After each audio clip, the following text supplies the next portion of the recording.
Muchas gracias. Tiene la palabra asambleísta Antonio Pozo.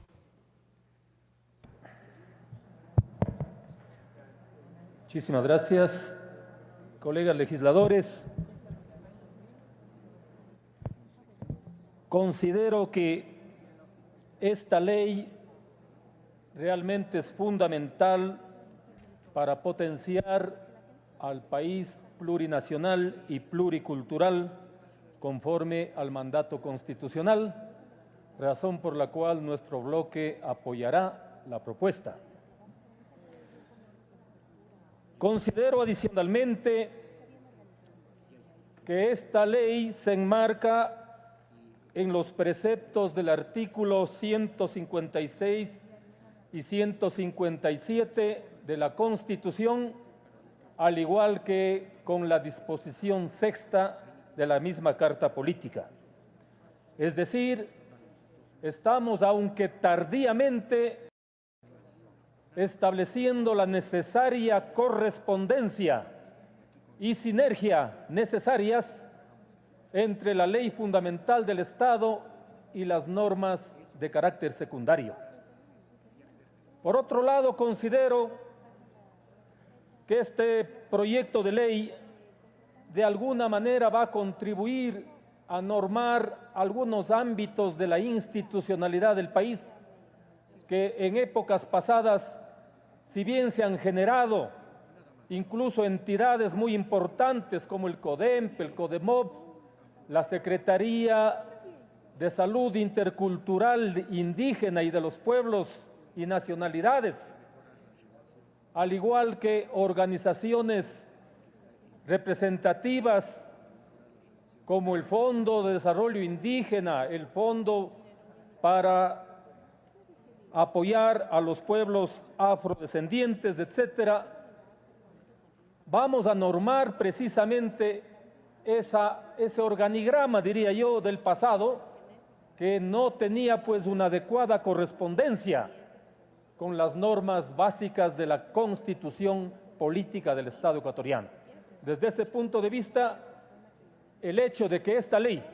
lo estemos impulsando y creo que hay el consenso necesario para su aprobación, va a ser fundamental, como digo, para potenciar al Estado plurinacional y pluricultural. Sin embargo, considero también, colegas legisladores, que al derogarse leyes como la de los pueblos indígenas que crearon el CODEMP y las otras entidades a las cuales ya hice referencia, la derogatoria de la Ley de Derechos Colectivos de los Pueblos Afroecuatorianos que crearon otras entidades, etcétera, es fundamental que cuando se vaya a elaborar sobre todo el reglamento de esta ley, tengamos mucho cuidado, porque la ley en sí para mí es muy genérica en cuanto a los conceptos básicos para defender los derechos colectivos de los sujetos motivo de esta ley. Habrá que estar atentos, digo, a lo que significará el reglamento correspondiente, donde deben contemplarse derechos alcanzados con antelación para que estos no sean menoscabados ya en el ejercicio futuro de aplicación de esta importante ley. Yo creo que eso será fundamental, sobre todo desde el Poder Ejecutivo, que tiene la responsabilidad de elaborar esos reglamentos, se tomen en cuenta, como digo, derechos adquiridos ya con alguna antelación. En eso entendemos que los pueblos y nacionalidades indígenas, los pueblos montubios, los pueblos afrodescendientes estarán realmente pendientes de lo que vaya a ocurrir con la aprobación de los reglamentos correspondientes para que no se menoscaben aquellos derechos adquiridos con antelación. La ley va a contemplar la presencia de 100 nuevos miembros en estos consejos, 10 principales y 10 alternos, en cada uno de los consejos de igualdad. Adicionalmente, existirán consejos consultivos, secretarías técnicas y, por supuesto, los correspondientes aparatos administrativos. Es importante que se tome en cuenta que tampoco puede pensarse en inflarse la capacidad del Estado. A veces, en muchas ocasiones hablamos de la obesidad del Estado. Hay que tener muy en cuenta que este tipo de organismos no vayan a burocratizarse demasiado y sean, por el contrario, más eficientes, más efectivos